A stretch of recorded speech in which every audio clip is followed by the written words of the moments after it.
Welcome to the Supplement Engineer Podcast. My name is Robert Chinesky.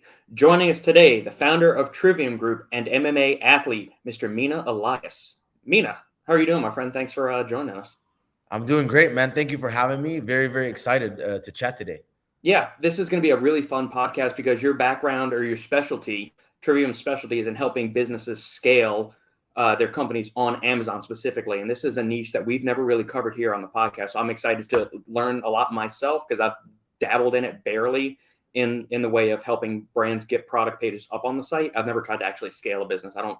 That's not in my career path or anything like that. But I think this would also be eye opening and enlightening for the consumers out there. As this, they obviously everybody buys stuff off Amazon, or a significant majority of the population purchases things off Amazon if it's in their country. So it's a great service in that regard, but there's a few things maybe they should look out for, maybe a few things to be aware of when you're looking through products on Amazon. So we can touch on all of that. But before we get to that, anytime I have a guest on the podcast the first time, I like to get their background and how they get into this crazy industry that we call home. So take it away. Perfect. So my background's in chemical engineering and chemistry. I came to America from Dubai. I was born in Egypt, grew up in Dubai. 2011, I came to America to study. My goal was to get my bachelor's, get my master's, work up the corporate ladder. Get whatever, become a CEO, whatever that dream was.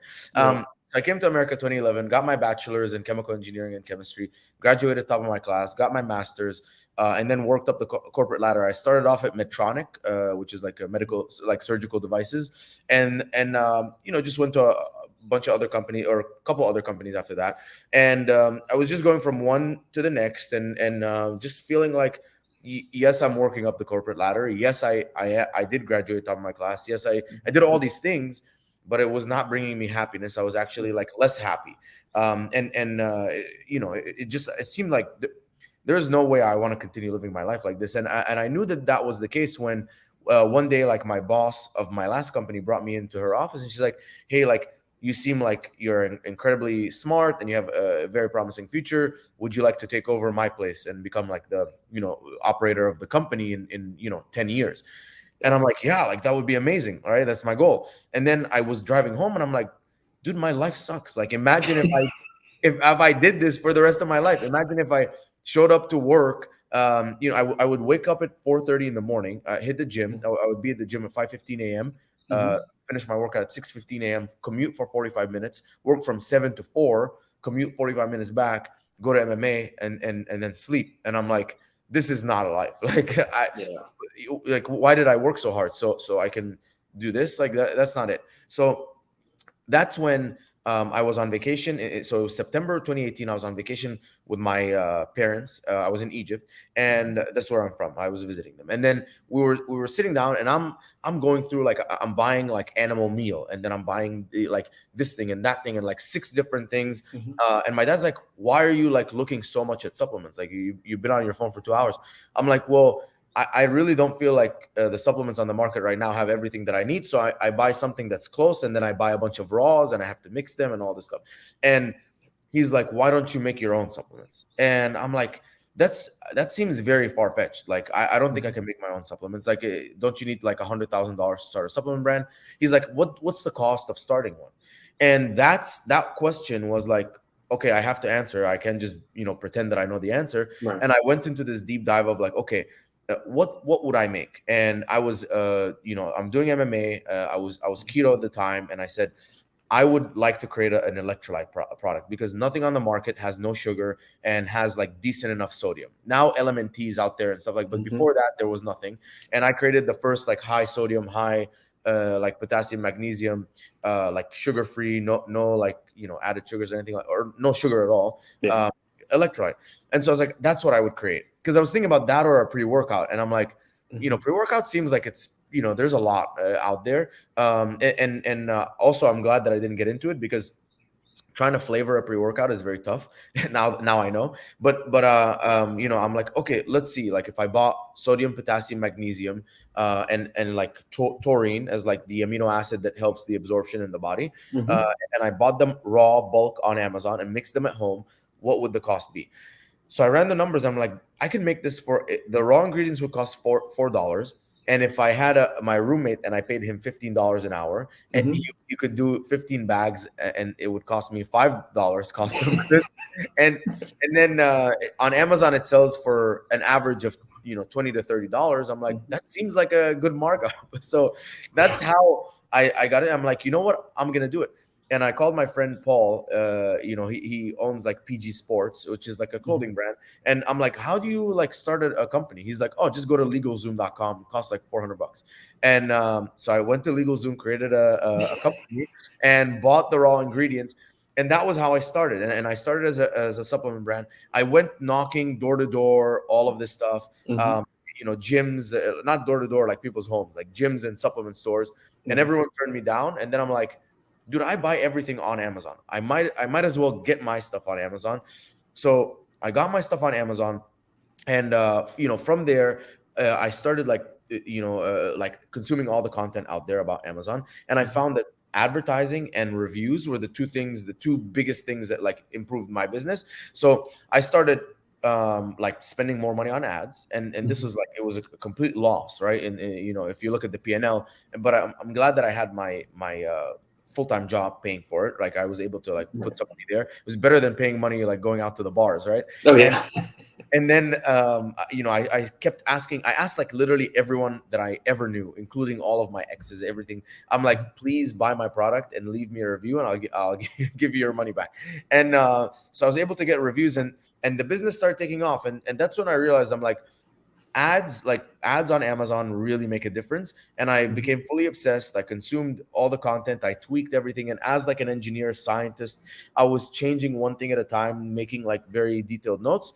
And then I started sharing my findings with the world, and that's Hmm. when people started reaching out. Mina, can you please consult me? Can you look at my stuff? Da da da. I did a lot for free. Then I started charging money, and then like in early 2021, it was like the demand was so high for me to do it for other people, and Yeah. I finally cracked. I always wanted to just do my own brand, and not get involved in like with client stuff. But I talked to someone, and he's like, you know what, like don't worry about like bad clients, because that was my biggest fear, is like the last thing I want is like headaches and people. He's like, don't worry about bad clients. If you're really good, you can choose who you work with. And he was Yeah. so right, because when you're good, like you only can take on the good clients, and then the people who are, and I'm when I say good, I mean like people with good attitude and positive energy, and the people that that are like, whoa, where's this, and like they treat you like like you're like a slave for them. They're like, I paid my retainer, like you better do this for me. Like those people, you can be like, listen, like I don't think we're a good fit. Like here's two other people that are really good. You can Yeah. maybe go talk to them. And so that's when things really took off for me, and we grew from a team of 3 to a team of 61 people now, and we have about 100 and like 20 something brands under management, half of them being supplements. So Wow. that's the yeah so that's basically like how I got into Amazon and why I love Amazon so much. Outstanding. Okay. There's a couple of things that I want to go back to, like rewind back to the beginning. So, chemical engineering, chemistry background, master's in industrial engineering. Are there any members of your family currently engineers? Yeah, like a lot of them. Like my dad is was an electric. My dad worked in sales, but he was an electrical engineer by trade. My Yeah. uncle's a civil engineer. My other uncles, like they're all like engineers. My grandfather was a mechanical engineer, so come Okay. from the Yeah, it's engineer. very similar to the way my dad, grandpa, younger brother, and all that stuff. Was it weird, or was there any friction when you decided to make that pivot away from engineering and the stable life into the supplement industry? You're just Was there not, maybe not friction, but just that kind of look from your parents and your family going, "What the hell are you doing? You have this great degree, this great career. What in the world is going through your mind right now?"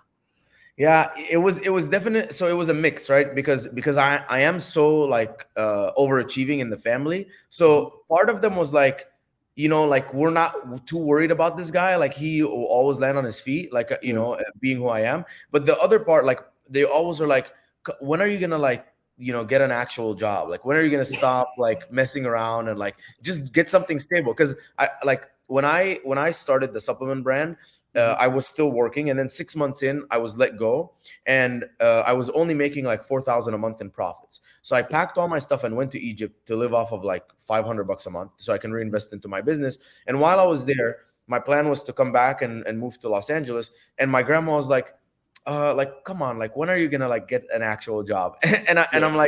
I'm like, well, I honestly I can't even explain like what's going on. So I'm like, let me just try this out, and like, you know, if I can't pay my bills, I promise you I'll get a job. And Mhm. so that's how I would handle these things.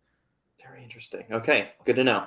Yeah. All right, now let's transitioning to the Amazon thing. Well, I guess, how did you know that you had kind of struck the secret sauce? You know, you were working with something that was really good. And then I guess we can also discuss Amazon ads versus Google ads, Facebook ads, Instagram ads. Where should companies and, like, we'll approach this from the brand side first, and then we can transition to the consumer side. For brands, where are their dollars best spent?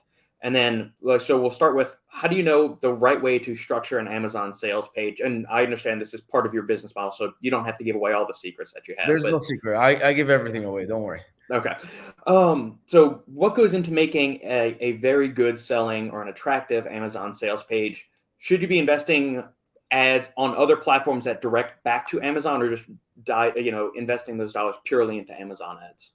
Cool. So start with the first question. When did you know that you kind of struck something good? There was two moments that I can like remember. The first one was like when I had just first started. It was 10 days in. I remember I was in LA Fitness. I just finished like a swim like workout, and I was looking at my phone, and from the previous day I had made 10 sales. I'd spent $100, made 10 sales, which was approximately like $200 in sales, Mhm. and which is not a like I didn't make profit or anything.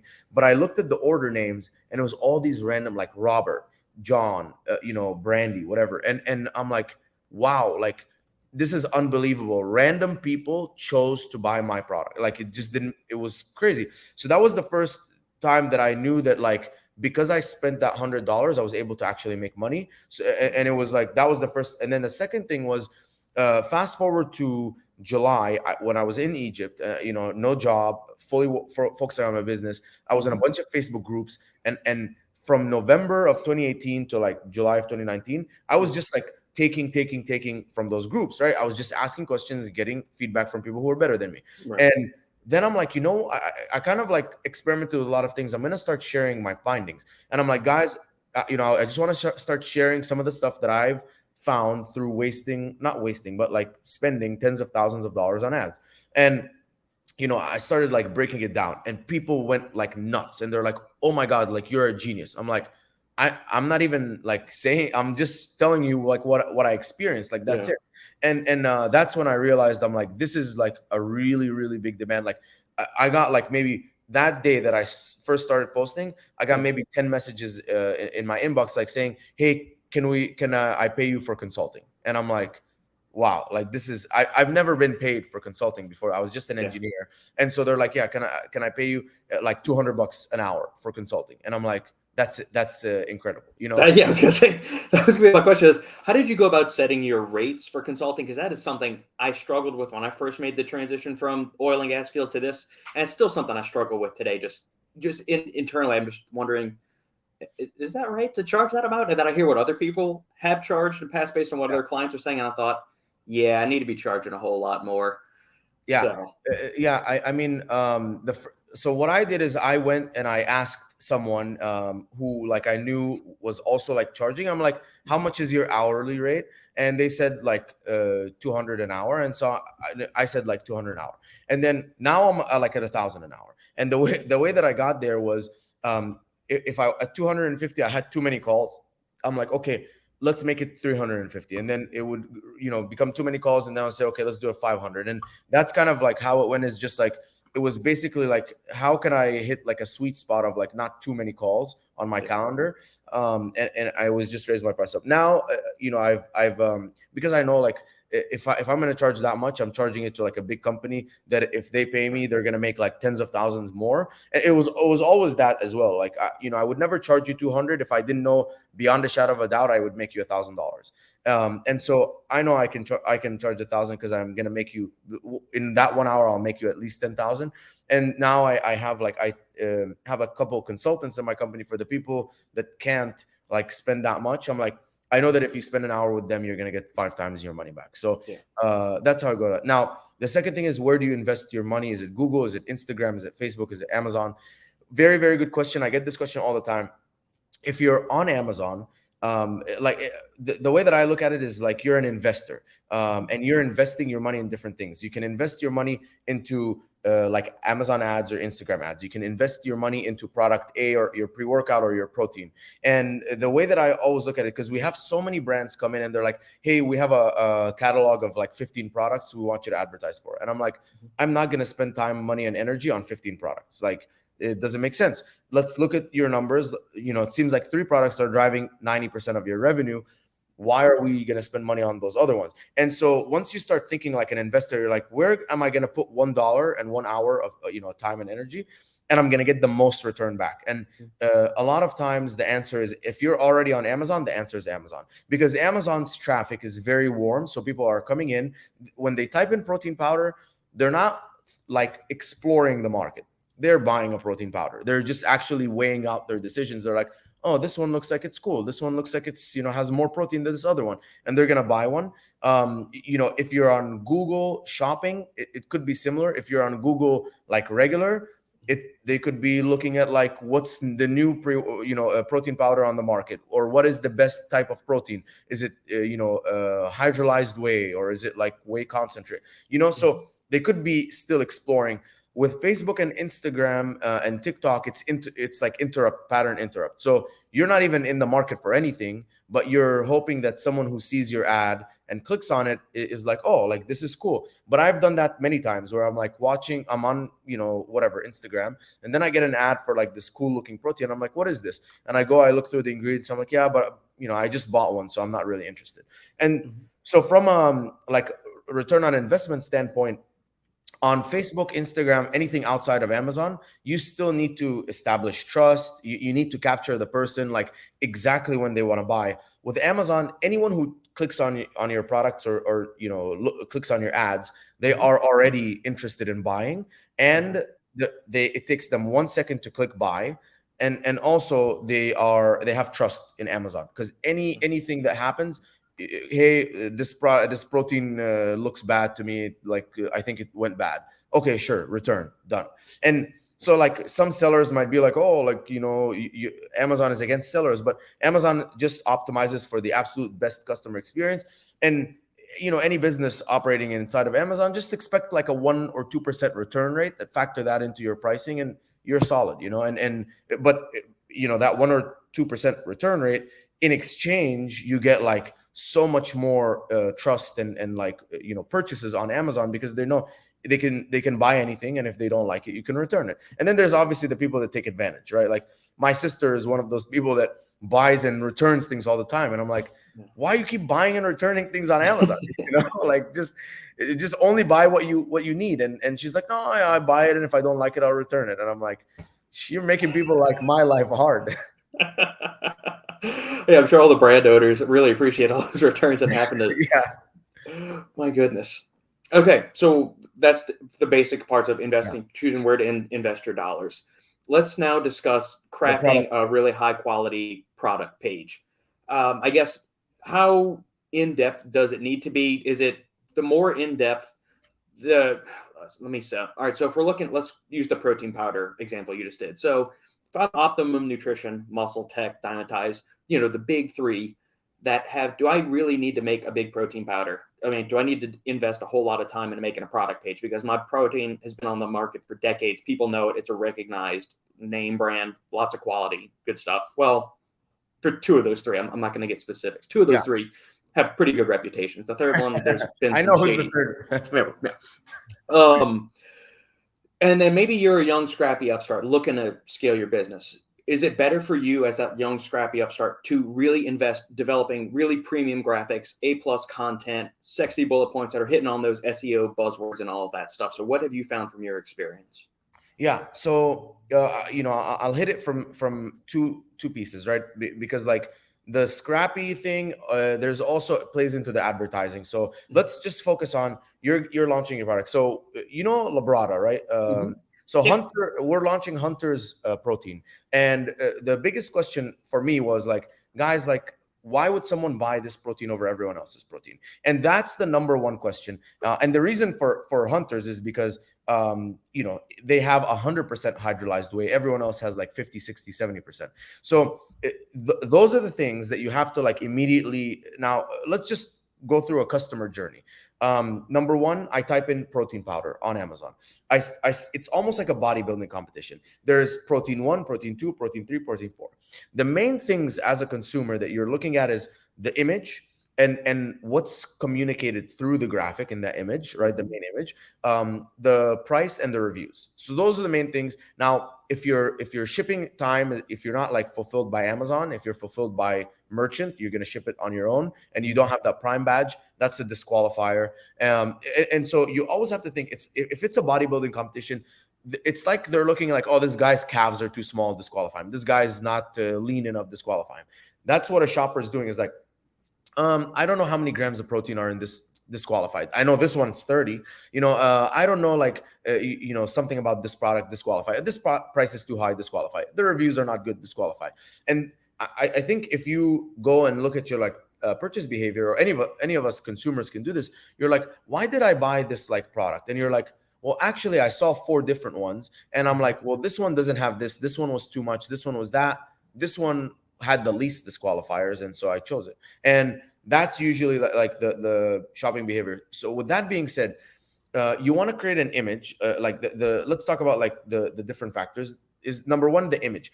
In the image has to be super high quality, and it has to like, if you put your image and your top competitors' images and you say which one would you click on and why, if you're buying a protein powder, they should majority be pointing towards yours and saying this one because of the value proposition. And the value proposition being, like in Hunter's case, it has a higher amount of hydrolyzed whey per like serving than anyone else, or it's like a better flavor, or it's the best dissolving, or something like that. So what makes your protein better than everyone else? And another factor in that is the price. And so pricing is going to play a factor. And a lot of people will experiment with, let's do $39.99. What about $37.99? What about $42.99?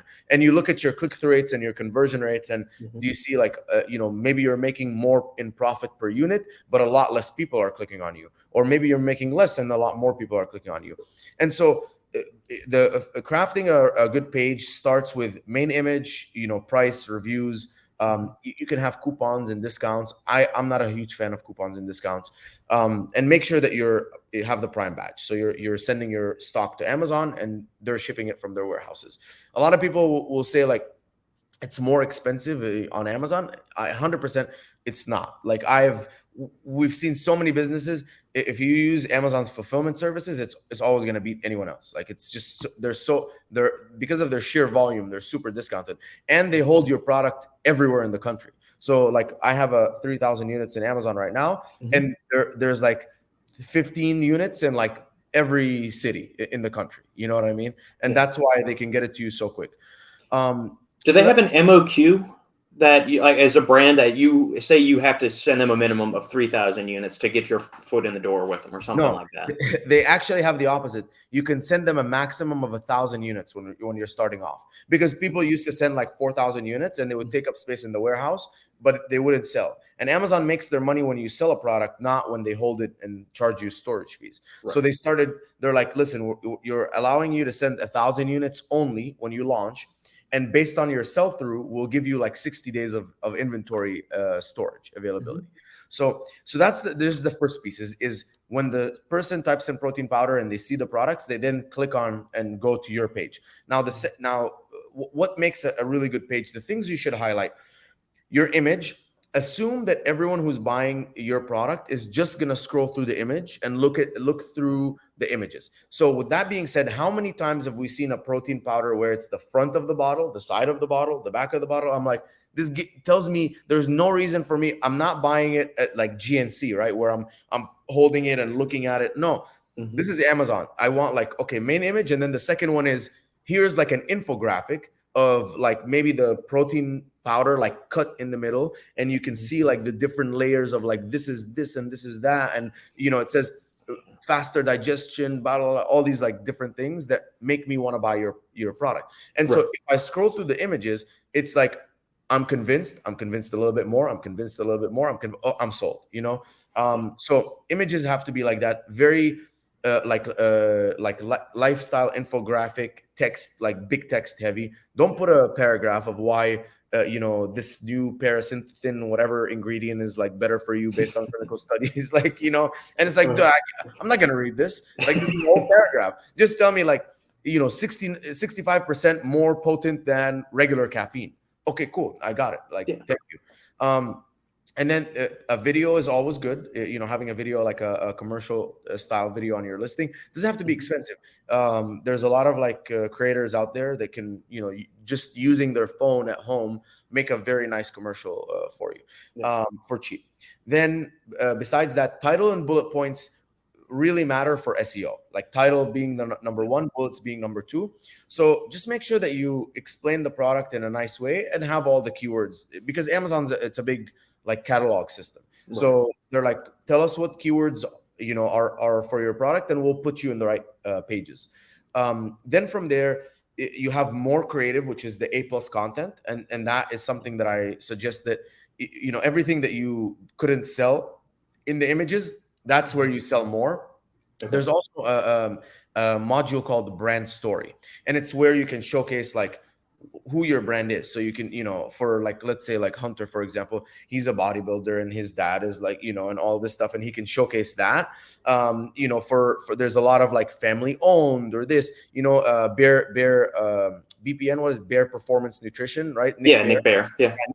Nick can show his face and his story and how he started, and probably him with a dog, and something like that. You know what I mean? Yeah. Like that vibe, but that's his vibe. Or he started off military, so I don't know if he would like maybe put some of that in. But that's where you could touch the hearts of like the consumer, and then under it is where you would showcase even more.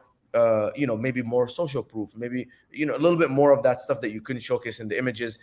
And then the questions section is very important. Like, you can preemptively, as yourself, like, let's say I'm selling a protein powder, I'll go in as Mina and say, how does this taste compared to other proteins? What about this? Does it have this much protein? And preemptively ask all of the questions that I know other people are going to be asking, and answer it. So then you already know as a consumer, like, how many grams of protein does this have? Let's say like you're blind and you didn't see the images, Yeah. the answer is there. Or does this mix well with milk? And it's like, yeah, this is like not clumpy at all with milk. And already have that. And then obviously reviews is one of the biggest levers that you can pull. Everyone really cares about social proof. So getting a consistent flow of people buying your product and then reviewing it is going to be, huge. Okay. Do you find that the comparator graphic, so say you've got one of those column things and you've got, hey, protein 1 and then competitor 1, 2, 3, and you say 25 grams of protein per scoop, time released blend, easy mixing, and then you do the check marks. Do you find that those have a significant impact on consumers, or not so much? No, based on the data, they don't. So we've had that, and we've had like upselling our other products, and we've had none of it. And there's no, significance in the change. I think people are like, everyone is going to be like, yeah, of course you're comparing yourself and making yourself better than everyone else. Right. But they're anyways going to like check others. So so anyways, they're like, let's say if you're on Dymatize's page, you're anyways going to check, Nitrotech, and you're anyways going to check Optimum Nutrition and the other ones before making a decision. So it's like, it's almost like, I feel like consumers are smart enough to be like, don't try and tell me what I care about, because like, I'm anyways going to do my homework, sort of thing. At least from a data, I mean, this is just speculation, but from a data standpoint, we haven't seen a change in the conversion rates. Okay.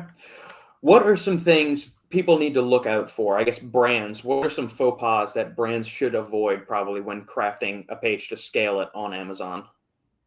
Yeah, things to avoid, claims. Amazon is cracking down on claims a lot. So, if you're any one of those products that like makes claims, stay away from that, because they will just shut you down and then later on be like, oh yeah, that was a mistake. So just stay as far away as you can from that. The image thing is big. Like, so many brands, just let's take our Shopify images, let's take our whatever images and put them up on Amazon. Let's do the three sides of the render, right? The front, the side, and it's like that will not do. Now, another thing that I also think brands should pay attention to: a lot of brands will get up on Amazon and not have like this urgency of getting reviews. And so many times I'm like, if you have 7, 8, 10 reviews and you get one star review, you get knocked really hard and it hurts a lot. So have a review strategy. Maybe, if you're like, you have a store or a gym or whatever, go and tell 50 people, like, guys, like, buy the product on Amazon, like, we'll give you another one, show us your order, we'll give you another one free. Incentivize them to leave a review. It's against terms of service. Everyone's doing it though. But yeah, I've heard when you first mentioned that, I thought I've heard a bunch of other companies doing that, and I've been reached out to do the same thing in kind. So yeah, it's just part of the game. Everyone's trying to get people to review their product, and then when you have 100 5-star and you get one person that's like, well, this tasted really bad, it's like, obviously, which is a preference thing, and also you're like, reach out to me, I'll refund you, I understand, but most people just want to like leave a negative review, and like, not most people, but like, most of those kinds of people. Yeah. So it's like, if you can have 100 5-star reviews, when inevitably that 1-star review comes in, it won't hurt you as much. But if you weren't taking it seriously, you have 7 reviews and 1-star review comes, you go like to like 3 stars. Instead of like going from a 5 to a 4.8, you go from a 5 to like a 3.1, because the 1-star review in Amazon's eyes is like much like more weight. Right. Interesting. Okay, let's flip it around to the consumer side. Consumer pulls up a product page. Are there any red flags right away that kind of pop out and say, this is looking a little squirrely to me? Yeah, definitely. Like, validate any of the claims that they have. If they're not clearly showcasing like ingredients, make sure like that's a red flag. If their strategy of saying that they have a better product is by putting others down, that's a red flag. Go look at the reviews and then scroll to older reviews. So if it's 2023, go back to the 2021 reviews. If you notice that sometimes people will use another listing. It could be like, I think Vitamin Bounty just got sued, and they didn't even do something that bad. They went from like a pill, like apple cider vinegar pill, to a gummy, but they kept the same listing, which kept all the reviews. Now, what other people do is they'll have like a completely different product, and then they'll put a new product and they'll reuse their UPC code, which is the universal product code. So look at the old reviews and see, like, make sure it looks like very organic. Look at how fast they're getting reviews. If you, I guess, like, if you scroll through the reviews and you notice that they're just getting like tens of reviews a day, or whatever, like 100 reviews a month, then it's like they're definitely incentivizing. It's you can incentivize, it's okay, but when you're incentivizing that much, it's like you're just trying to, you like, you don't know the like how good of a product it is. And then obviously there's the side of like, if they have lab tests that they can, or batch results or things like that, all of that stuff really, builds authority. Go and look at their like website, go look at their Instagram, look at, some social proof. If they're a ghost everywhere and they're only on Amazon, that could be also a red flag. Like, because the thing is, like, a lot of people just try to take advantage on Amazon. They'll launch a brand like this. They'll just go to a manufacturer, label it. They can put anything that they want on the label, and who's gonna catch you, right? Only the FDA, after someone tests it and says, hey, I spent $300, $500 testing this product, and it has false claims. So that's just some of the few things to pay attention to. Okay, good.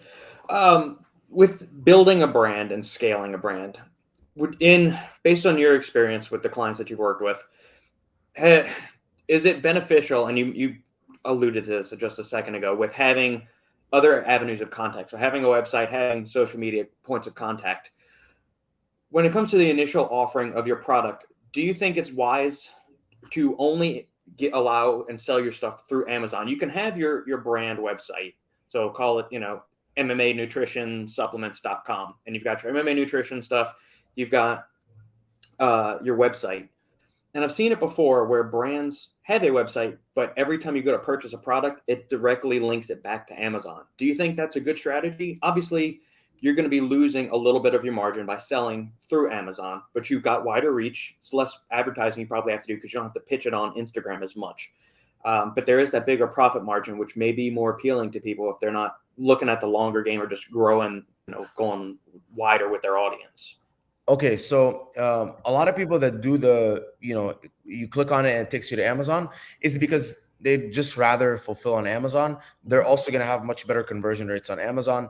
They don't really care about converting on direct to consumer. You can also do buy with Prime. So there's now like a buy with Prime beta where it's like Shop Pay. You click buy with Prime and it'll just use your Amazon account to pay for it, and it'll ship from Amazon, and you keep all of the customer data.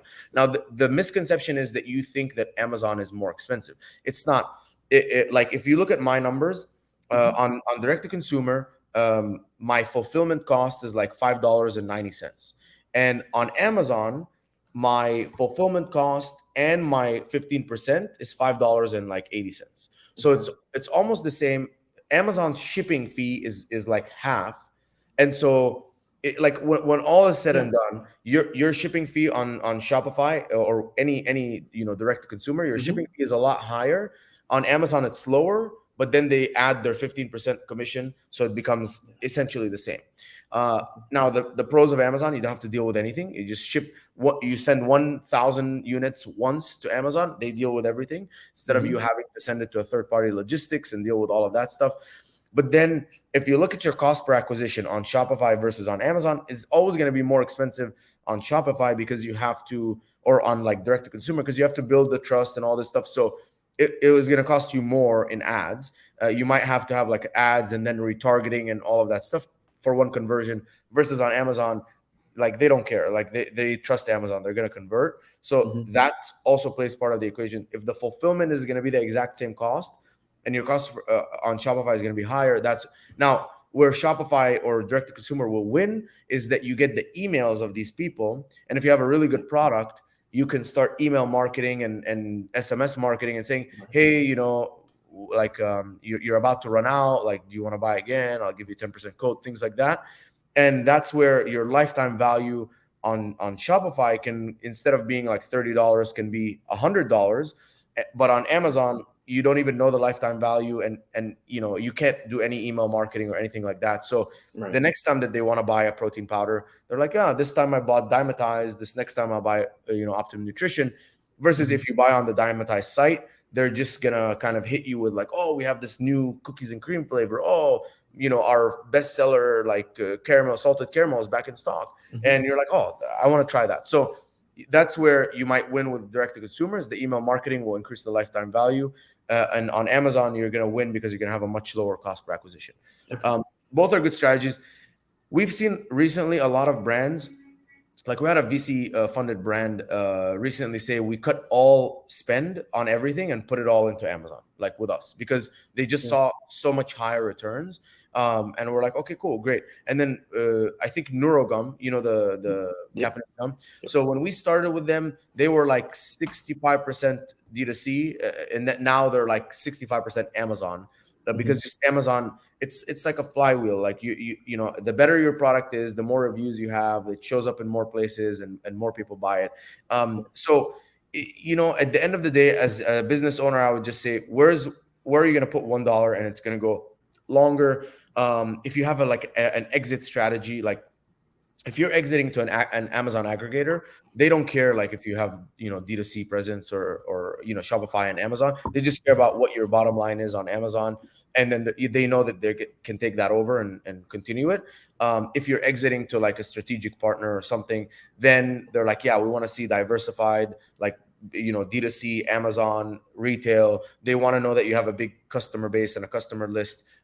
Because Amazon will drive like profitability, the customer list will have like the brand and loyalty and things like that. So it's not like there's one answer. Like Amazon's better, Shopify is better. Yeah, it's it's business.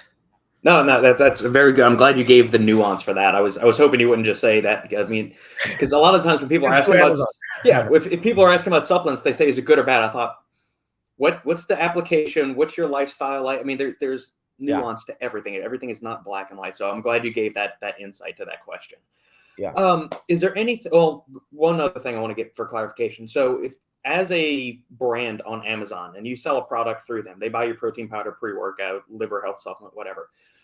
you do not get that person's email address or contact stuff. Nothing. Amazon keeps all that data and they don't pass it on, even though that person purchased your Yeah. product. Yeah, we used to get like names and not email addresses. We used to get names and address, and then you could Yeah. take the name and address and upload it to Facebook, and you would be able to like build a custom audience. But Yeah. they hashed everything, so you can't get any information at all about anyone.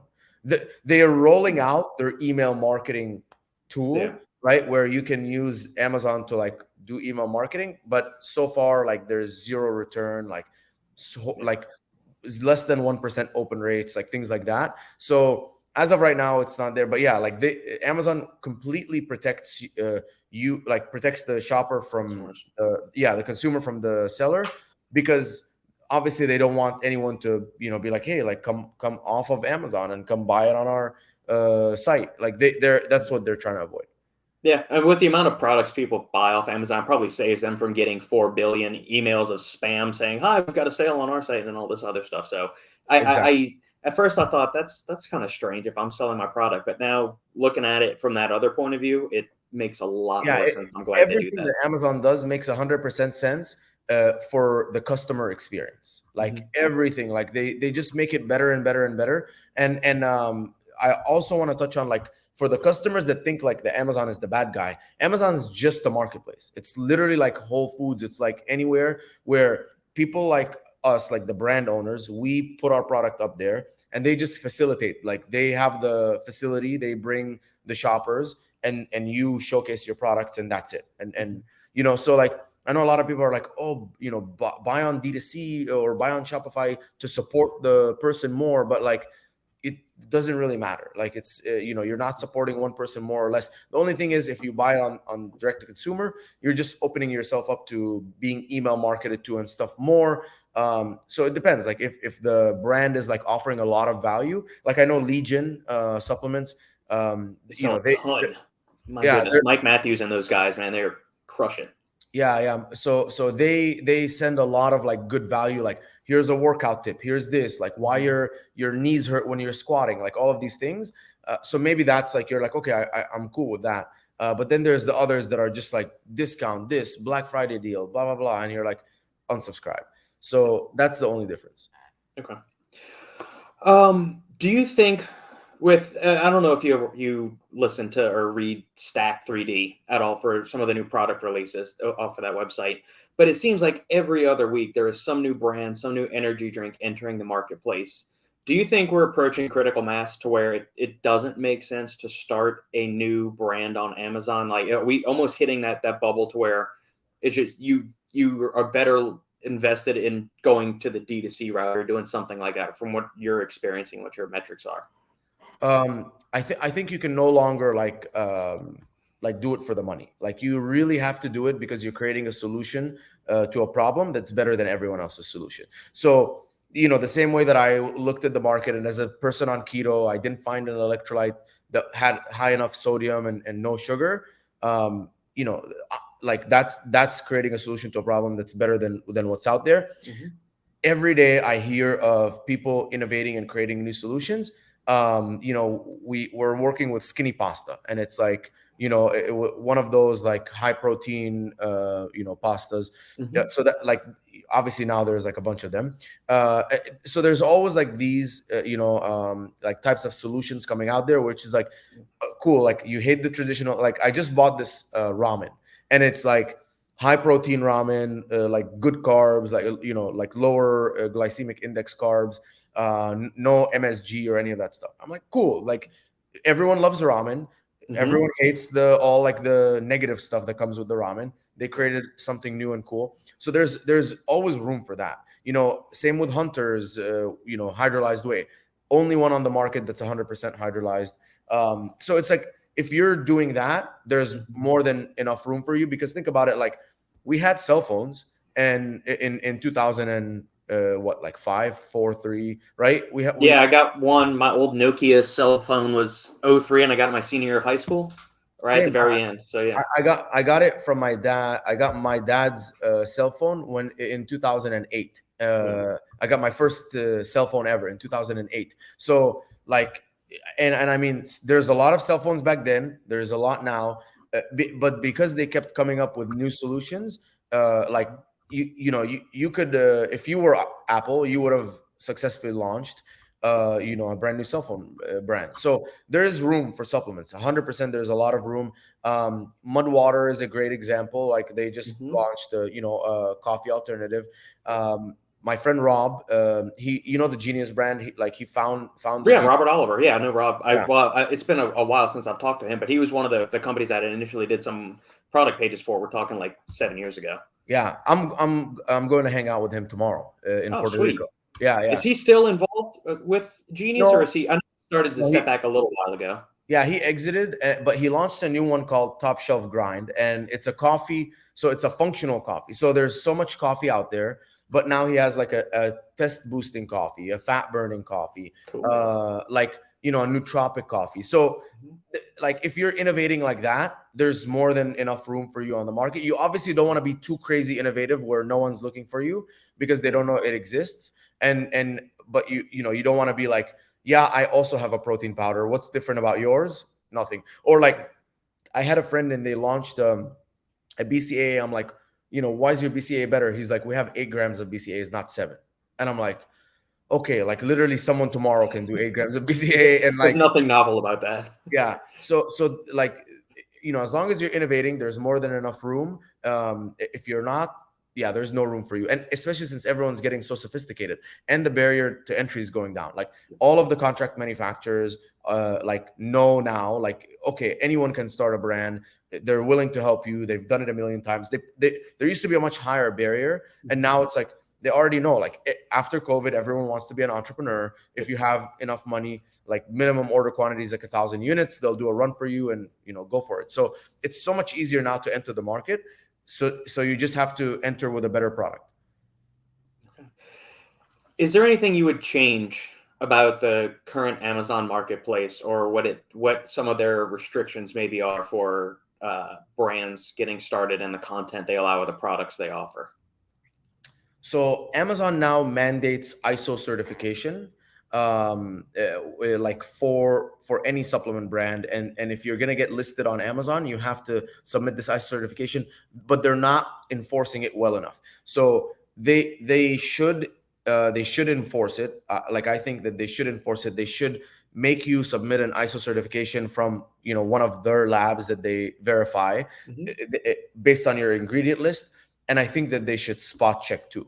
And if they did that, they would completely clean up, their entire supplement category. Because then at any point in time, they spot check someone, they send it to the like they're like, we reserve the right, like once a quarter, to randomly pull and test, and charge you $500 for like a lab test. Mhm. Which, by the way, like any of like the reputable like brands like Ambrosia, for example, on every single bottle, like there's this a QR code. You scan it, and there's a lab test of that batch Yeah. on like of the bottle. So of their protein or whatever. So if Amazon did that, and then they were randomly testing stuff for ingredient like composition, then you would have a very clean marketplace. Anyone that doesn't satisfy that, like, you're suspended until further notice.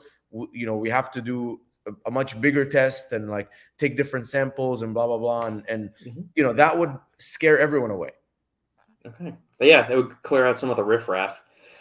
Um, is there anything we haven't touched on yet that for the consumers should be aware of, or people looking to grow a brand on Amazon? If they're maybe just touching their foot and toes in the water and they really want to get serious about it, is there some factors they should consider? If you want to get like start a brand, get it up on Amazon. The one thing that I didn't mention is product validation. So to like, before you invest all this money, you want to figure out like if your product is good or not. There's two ways. The first is the easy way, like the focus groups. You're creating a protein powder. Like, one of my employees, she just created a women meal replacement. So for busy women that want like a full meal, it's one packet. You mix it, you drink it. It's delicious, and it satisfies you. Has like a good like profile. Mhm. So she went and she found like 60 busy women, like, kind of like who are like in business, or like entrepreneurs, or like just like maybe like normal corporate whatever. Mhm. And she asked them like exactly what would you want in that thing, and then she sent them samples and all this stuff. So that's one way to validate. The other one is, which is the next step, I would say, is to use like a software like Pickfu, pickfu.com, or Product Opinion, like, which is like Product Opinion but without the o.com. And then you can take your product and your competitors and then ask 50 people. It costs $1 per person, so like 50 people is $50, and say which of those would you choose if you were buying a protein powder, and why. And if you're noticing people are choosing others or not choosing you or whatever, then you're not good enough to launch on Amazon, because you're going to be launching with a worse review and star rating. You have no reviews. So to win, the majority of people, without knowing the reviews, but with knowing the price and everything, should choose you, and they should be like, yeah, I'd rather choose this because it has this, and this is like all of the things that I'm looking for.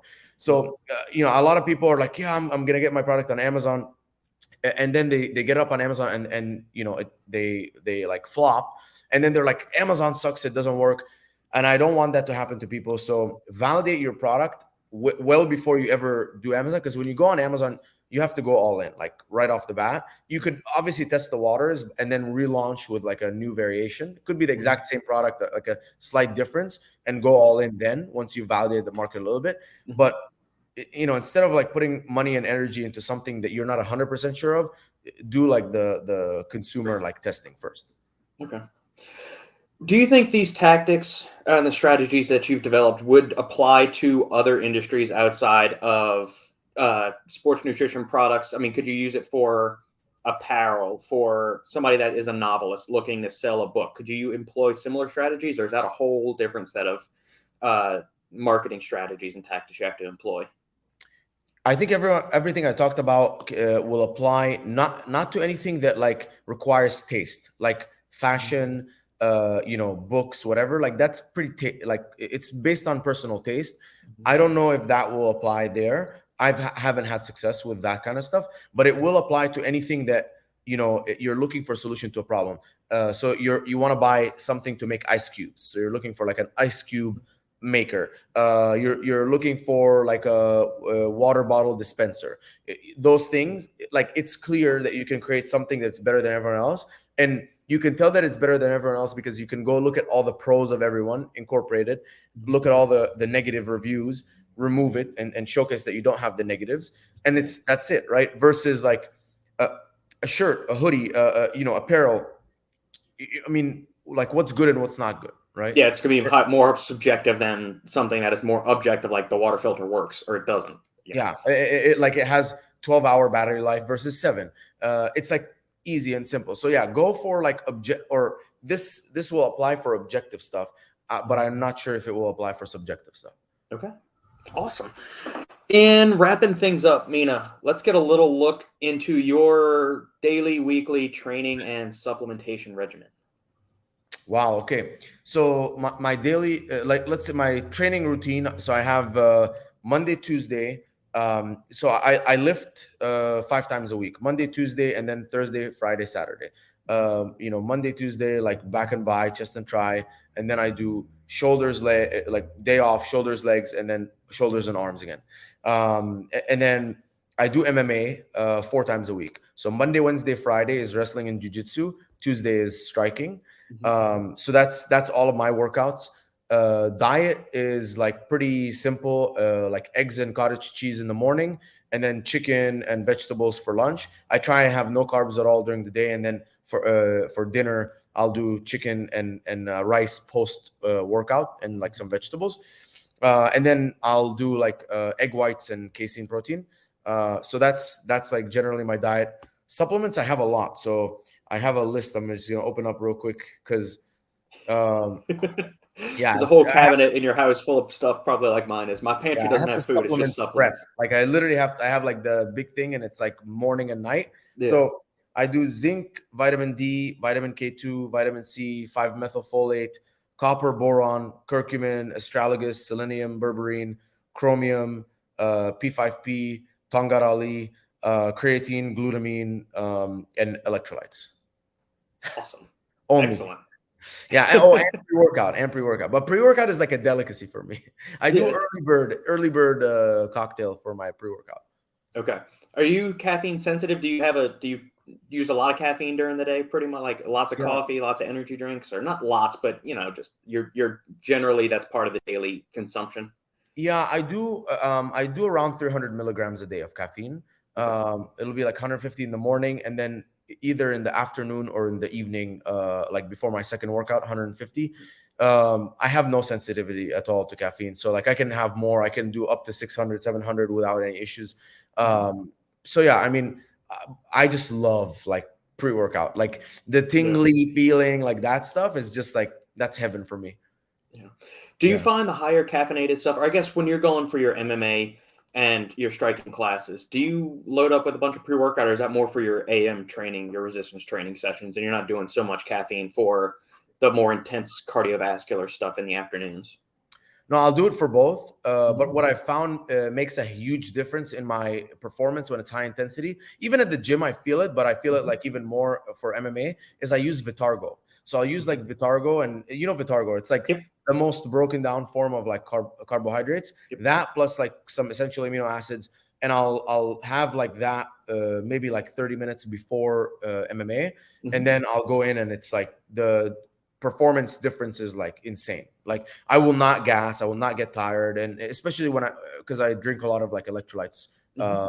and so I can feel a huge difference when I don't have high amounts of sodium in my diet, and like I try and do like jujitsu or wrestling. There's a lot more fatigue, a lot faster than with high electrolytes, and then the Vitargo is like really helps me push the pace a lot harder.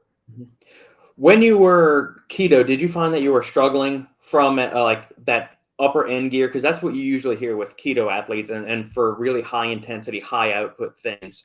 I mean, like if you're just walking around the block, you're a sedentary, stay at home person, whatever. It doesn't really matter if you're keto or high carb. You're not going to be glycogen depleted. But for somebody that is training twice a day, most days of the week, and based on the current diet you just mentioned, that's still relatively on the lower end of the carb of what you might expect for somebody that is training that frequently at a high level. So, are you find like you're maybe missing that fifth or sixth gear when it comes time to really keep pushing hard towards the end of a training session or a competition or a bout or anything? I think mainly like in strength. So my endurance is better on keto, but Hmm. like I'll know when I'm like wrestling with someone and I'm like trying to get a choke in. Like now with with being on carbs like Vitargo, I can really power through. Okay. But then like without like the when I'm like on keto, it's like harder. Like my endurance is there. I won't get tired. I won't feel like that burn or lactic acid like that kind of stuff. Hmm. But I'll feel like not as strong. Okay. Excellent. Yeah, yeah.